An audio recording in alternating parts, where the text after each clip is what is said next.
Hello humankind, hope you all are fit and fine. The Phytoplankton Academy welcomes you all and आज हमें पढ़नी है एक psychoanalytic theory given by the Sigmund Freud. Sigmund Freud की picture यहाँ पे आप देख सकते हैं, उनके हाथ में थोड़ा सिगार भी है। ये सिगार किस तरीके से इस थ्योरी से रिलेटेड है ये भी इस वीडियो में हम कवर करेंगे। तो पहले देख लेते हैं कि वीडियो में हमें करना क्या क्या है। सबसे पहले ओवरव्यू देखेंगे साइकोएनालिटिक थ्योरी का, then we will know a little about the Sigmund Freud, its biography, levels of mental life में हमें अनकॉन्शियस एंड कॉन्शियस माइंड्स को देखना है और प्री कॉन्शियस माइंड जो होता है वो अनकॉन्शियस का ही पार्ट है।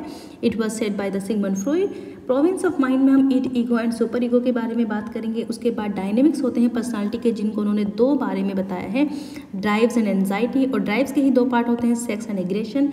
And after that we will know the stages of development. Basically जो हमारी पर्सनालिटी डेवलप होती है उसकी इन्होंने स्टेजेस बताई हैं कि एक इन्फेंटाइल पीरियड होता है जिसमें 3 फेजेस होती हैं, oral phase, anal phase and phallic phase. इसके बाद जो फेलिक फेज होती है उसमें 2 कॉम्प्लेक्स होते हैं, male Oedipus complex and female Oedipus complex. और इन्फेंटाइल पीरियड के बाद आता है latency period, then genital period and then we will reach to the maturity. तो मैच्योरिटी पर आकर जो पर्सनालिटी का डेवलपमेंट होता है वो बेसिकली इन फेजेस को पार करने के बाद ही होता है, क्योंकि यहाँ पे बच्चे के अनकॉन्शियस माइंड में जो भी कुछ एक्सपीरियंस स्टोर होते हैं उनके बिहाफ पर उनकी बनती है पर्सनालिटी। तो बेसिकली यहाँ पे जो ज़्यादा एम्फेसाइज किया गया है, इम्पोर्टेंस दिया गया है, वो अनकॉन्शियस माइंड को दिया गया है बाय द सिगमंड फ्रॉइड। तो आगे हम पढ़ते हैं। उसके बाद एक लिटिल एप्लीकेशन हम देखेंगे सिगमंड फ्रॉइड के एनालिसिस की, जिसमें early therapeutic technique, later therapeutic technique, dream analysis and Freudian slip. तो स्टार्ट करते हैं, ये साइको एनालिसिस थ्योरी क्या है। देखो, हम जानते हैं कि एंशियंट टाइम से हमेशा पीपल्स की एक ख्वाहिश हुआ करती थी कि उन्हें कुछ अच्छी सी परफॉर्मेंस करनी है, कुछ मैजिक पैनेशिया सा कर देना है बड़ा, ताकि उनका नाम हो, उनको फेम मिल सके।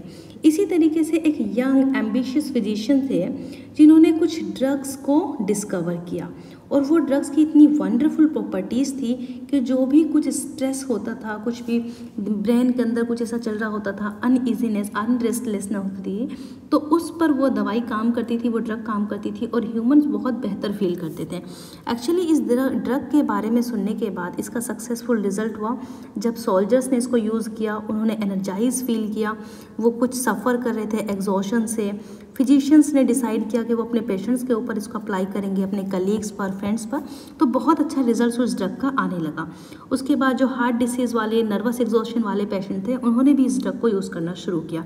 तो बच्चों, वो ड्रग क्या थी? एक्चुअली वो थी cocaine and it was discovered by the Sigmund Freud. हालांकि सिगमंड फ्रॉइड का इससे नाम नहीं जुड़ा होता है, उन्होंने इसकी वजह से उनको कोई फेम नहीं मिला है, उसके बाद उनको इस थ्योरी से रिलेटेड फेम मिला है। तो हम इस थ्योरी का एनालिटिक्स देखते हैं। Freud's understanding of human personality was based on his experience with patients. जब पेशेंट्स का इनका जो एक्सपीरियंस है उसके बेसिस पे इन्होंने अपनी एनालिसिस, क्योंकि ये जो थे ये एक फिजिशियन थे, ठीक है, ये न्यूरोलॉजिस्ट भी नहीं थे। सबसे पहले इनको न्यूरोलॉजी में इंटरेस्ट था, उस न्यूरोलॉजी में इंटरेस्ट की वजह से उन्होंने वो मेडिसिन बनाई कोकेन, क्योंकि ये देखते थे कि जो पेशेंट्स होते हैं न्यूरोलॉजिकल पेशेंट, वो अपने ब्रेन से बहुत ज़्यादा प्रॉब्लमेटिक फेस करते हैं और अपनी लाइफ में जितने भी वर्क्स होते हैं उनको भी डिस्टर्ब कर देते हैं। तो बेसिकली इनको एक दवाई बनानी थी जो ये सारी प्रॉब्लम्स को सॉल्व कर सके, इसीलिए ये सारी चीज़ें का यूज़ करते हैं जो उनके जो मेंटल स्ट्रेस है उसको सप्रेस कर सके। उसमें एक सिगार भी आता है, तो इसीलिए इन्होंने कोकेन का भी फॉर्मेशन किया, उसको डेवलप किया, और कोकेन के बाद अब इन्होंने एक थ्योरी बनाई। जब इन्होंने पेशेंट्स के ऊपर अप्लाई की उसको, तो उन्होंने कुछ एनालाइज किया उनके ड्रीम्स को, उनकी वास्ट रीडिंग्स की उन्होंने, उसके बाद उसको ह्यूमैनिटीज़ एंड साइंस में वेरियस तरीके से अप्लाई किया। Then they came to this theory. These experience provided the basic data for the evolution of theories. To him, theory followed observation. His concept of personality underwent constant revision during the last 50 years of life. तो ये हमें याद रखना है कि सिर्फ उनका जो बेसिक डेटा था बेसिकली इस थ्योरी को डेवलप करने का, वो उनका अपने पेशेंट्स के ऊपर था। कोई उन्होंने कहीं से एम्पेरिकल डेटा कलेक्ट नहीं किया, कोई कहीं से उन्होंने साइंटिफिक रिसर्च ऑब्जर्वेशन नहीं कलेक्ट की, उनकी अपनी ऑब्जर्वेशन के बेसिस पे थ्योरी बनी हुई है। अच्छा, ये थ्योरी इतनी इंटरेस्टिंग क्यों हुई? इसका एक फर्स्ट रीज़न ये है कि ये 2 कॉर्नर साइको एनालिसिस थ्योरी थी जिसमें सेक्स और एग्रेशन की बात की थी, और उस टाइम पर ये दोनों हॉट टॉपिक थे, पॉपुलैरिटी थी, इसी वजह से इसको बहुत ज़्यादा फेम मिला। सेकेंड रीज़न ये भी था कि जो वेनिस के ऑरिजिन्स थे उन्होंने इसको एक डेडिकेटेड ग्रुप्स ने इसको फॉलो किया और इन्होंने फ्रॉइड को रोमांटिसाइज किया इस चीज़ के लिए कि ये माइथोलॉजिकल एंड लोनली हीरो हैं। थर्ड इसका बड़ा रीज़न ये था कि जो फ्रूइड्स थे उनकी ब्रिलियंट कमांड थी अपनी लैंग्वेज पर, वो लोगों को कन्विंस कर पाते थे अपनी बात बताने में, and he was enable to present his theories in a stimulating and exciting manner. तो इसकी वजह से लोग उनकी बातें सुनते थे और समझते थे। बायोग्राफी में अगर हम बात करें तो इनका जो जन्म हुआ था बेसिकली वो 6 मार्च या 6 मई को हुआ था, इस तरीके का इनकी बुक में लिखा हुआ है।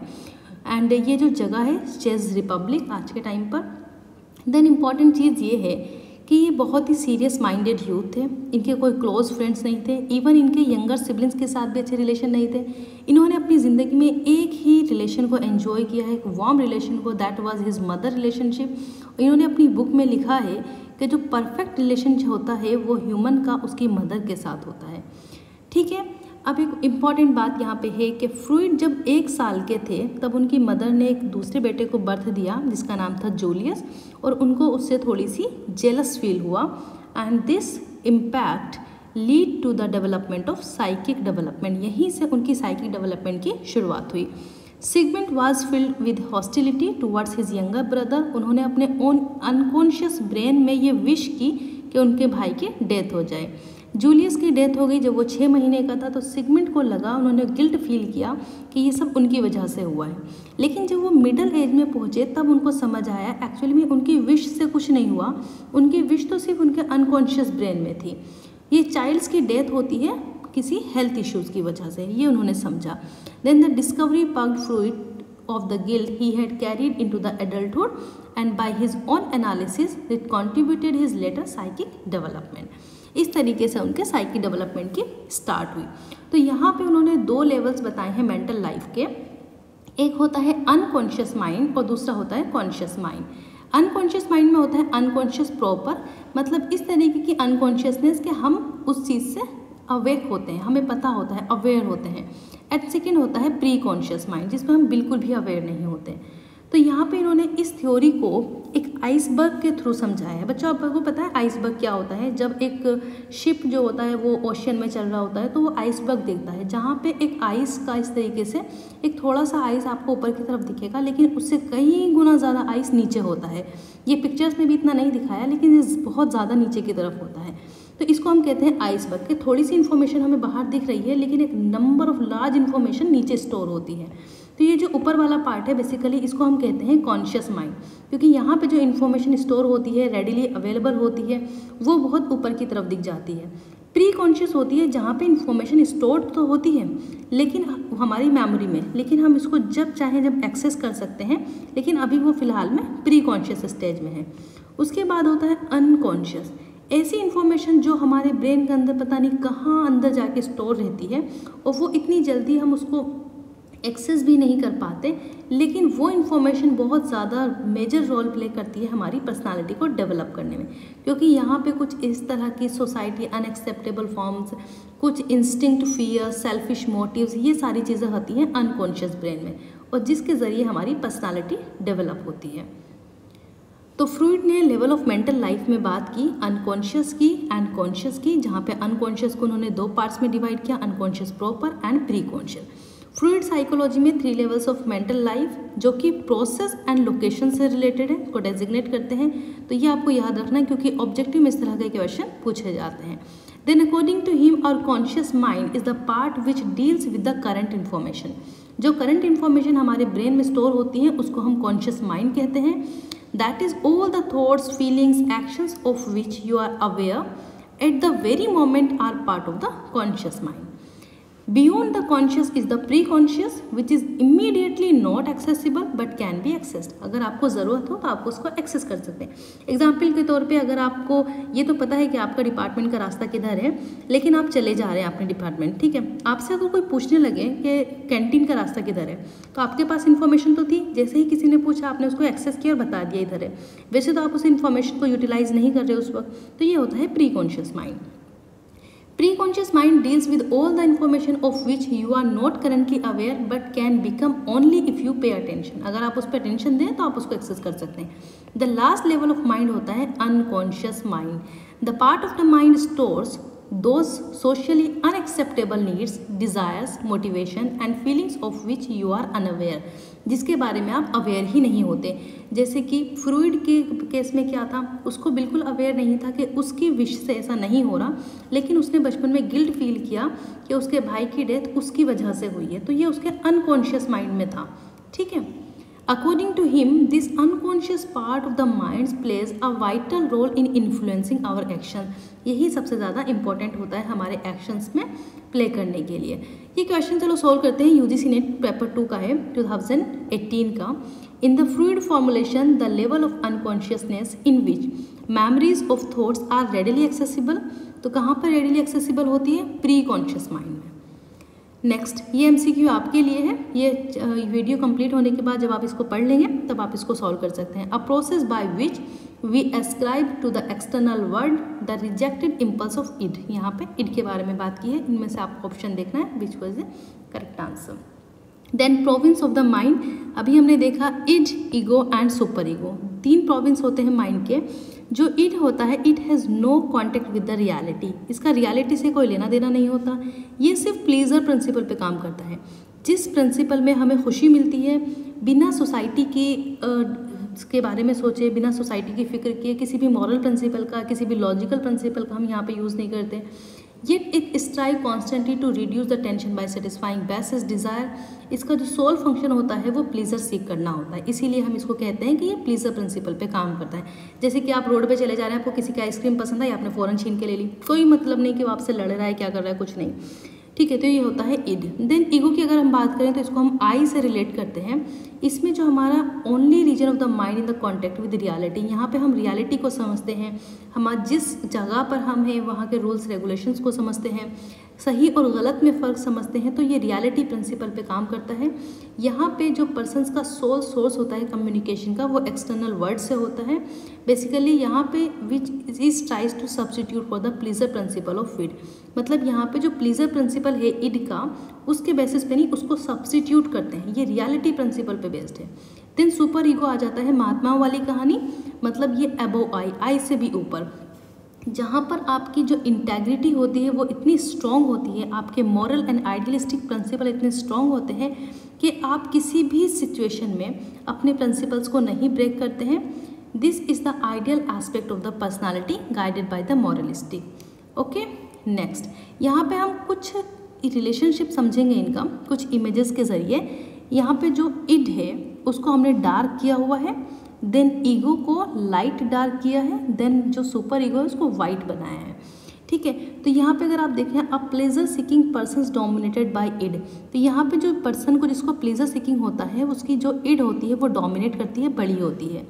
देन सेकंड में अ गिल्ट रिडन और inferior feeling person dominated by the super ego, वो पर्सन जिसको हमेशा गिल्ट फील रहता है, यार मैंने ये गलत तो नहीं कर दिया, उसका दिल तो नहीं दुखा दिया, तो इस तरह के लोगों की जो सुपर ईगो होती है वो डोमिनेट करती है।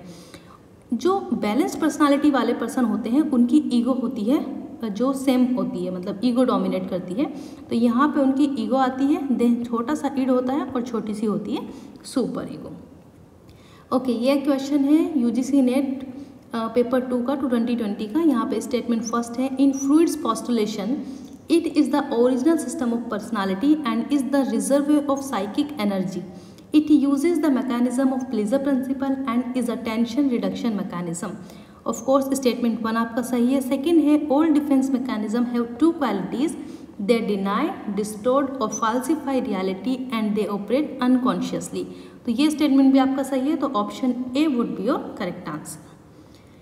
नेक्स्ट यहाँ पे डायनेमिक्स देखते हैं, पर्सनालिटी के ड्राइव्स और एंजाइटी की बात की है। ड्राइव्स क्या होती है बच्चों, he used the German word drive to refer to a drive or stimulus within a person. एक पर्सन के अंदर जो भी किसी चीज़ की तरफ स्टिमुलेट करने वाला जो सेंस होता है उसको यहाँ पे इन्होंने ड्राइव यूज़ किया है। फ्रूइड के अकॉर्डिंग उन्होंने ड्राइव, सेक्स और एग्रेशन बताए हैं, जिसमें उन्होंने कहा है सेक्स को हम इरोज भी कहते हैं। इरोज बेसिकली एक रीजन होता है ह्यूमन बॉडी के अंदर जहाँ पे वो सेक्सुअल प्लेजर को फील करता है। जैसे कि बच्चे के अंदर इरोजिनस जोन उन्होंने माउथ की बात की है ओरल फेज में, अभी हम आगे बढ़ेंगे। तो सेक्स और इरोज ईगोज़ को इन्होंने ट्राइब के जरिए कंसिडर किया है।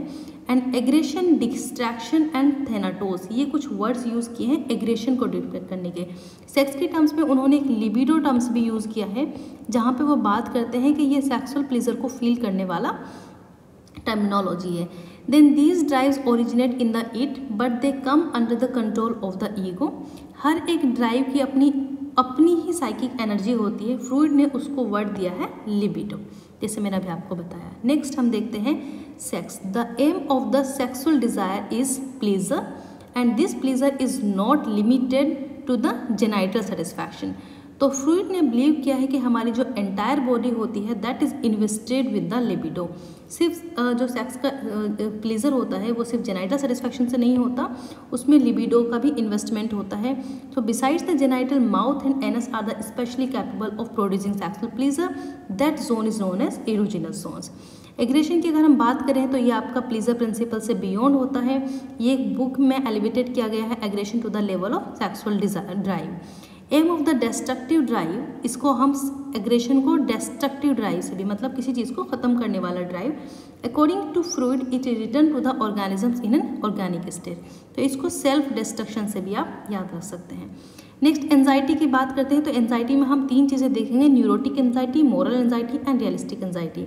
जैसे कि आप जानते हैं कि जो सिगमंड फ्रूइड थे ये एक फिजिशियन भी थे, इन्होंने न्यूरोटिक स्टडीज़ भी करी, उसके बाद मेडिसिन की डिस्कवरी भी की और उसके बाद ये थ्योरी दी। तो बेसिकली ये एक हर फील्ड में गुजरे हैं जहाँ पे एंजाइटी से रिलेटेड इन्होंने फिनोमिना देखे हैं in terms of patient, in terms of other people.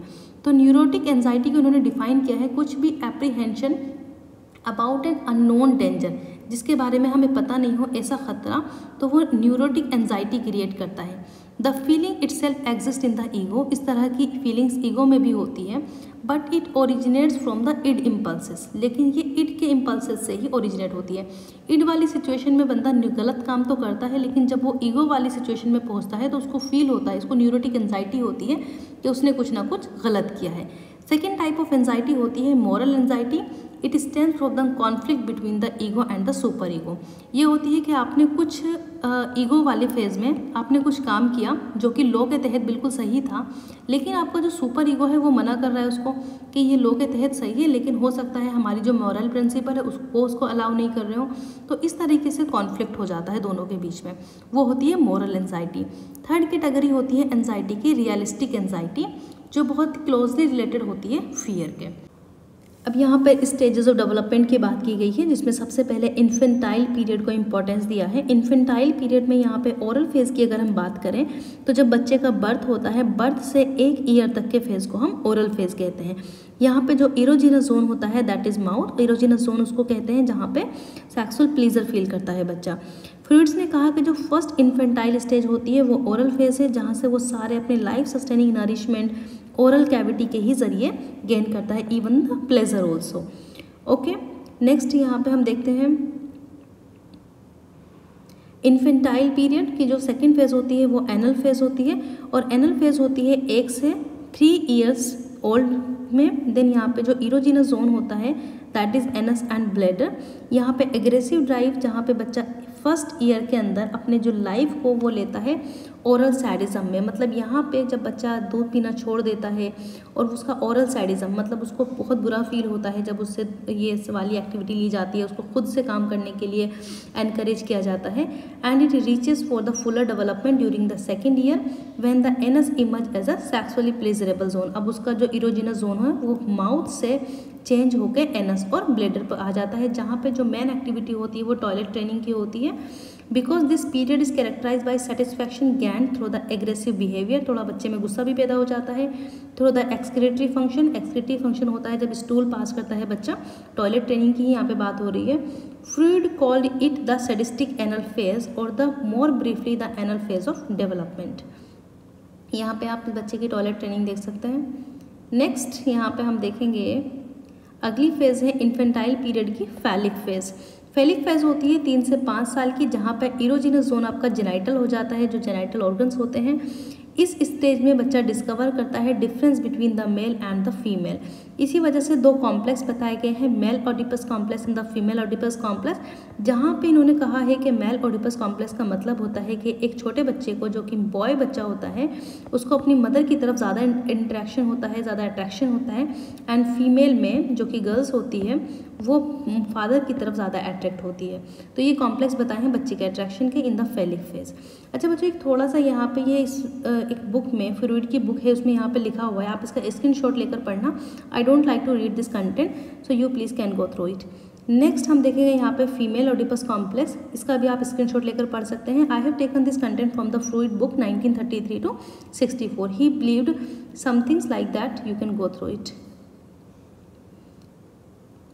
Next, latency period की अगर हम बात करें तो 4 to 5 ईयर्स प्यूबर्टी का लेटेंसी पीरियड होता है। यहाँ पे इंपॉर्टेंट चीज़ ये है कि जो इरोजिनस जोन होता है वो इनएक्टिव होता है, कोई सेक्सुअल फीलिंग नहीं होती। बच्चे का मेन चीज़ यहाँ पे उसकी फ्रेंडशिप होती है, उस पर बच्चा ज़्यादा फोकस करता है। Freud believe that from 4 to 5 year की जो एज होती है अंटिल प्यूबर्टी, तो बॉयज़ एंड गर्ल्स दोनों यूजुअली ज़्यादा डोरमेंट स्टेज में होते हैं, उनकी साइको सेक्सुअल डेवलपमेंट जो होता है वो डोरमेंट होता है। This latency stage is brought about partly by parents attempts to punish और discourage sexual activity in their young children. यहाँ पे बच्चों को सिर्फ अपने पेरेंट्स का अटेंशन, उनका अप्रूवल चाहिए होता है। यहाँ पे वो फ्रेंडशिप्स को ज़्यादा फोकस करते हैं, हॉबीज़ को, अपनी नॉन सेक्सुअल एक्टिविटीज़ को। जैसे आप इस पिक्चर में देख सकते हैं कि देखो बच्चा किस तरीके से अपनी एक्टिविटीज़ को फॉलो कर रहे हैं। नेक्स्ट, यहाँ पे इन्होंने लिखा है फ्रूइड की बुक में कि सारे बच्चे ऐसा नहीं करते, कुछ बच्चों के अंदर इस स्टेजेस के अंदर भी सेक्सुअल फीलिंग्स होती है। ओके, जेनाइटल पीरियड की अगर हम बात करें तो puberty signals reawakening of the sexual aim and beginning of the genital period. तो ये वाला आपका एडोलिसेंस वाला पीरियड आ जाता है, और उसके बाद आती है मैच्योरिटी, जहाँ पे बच्चे की जो पर्सनालिटी है वो डेवलप हो जाती है। Okay, thank you so much.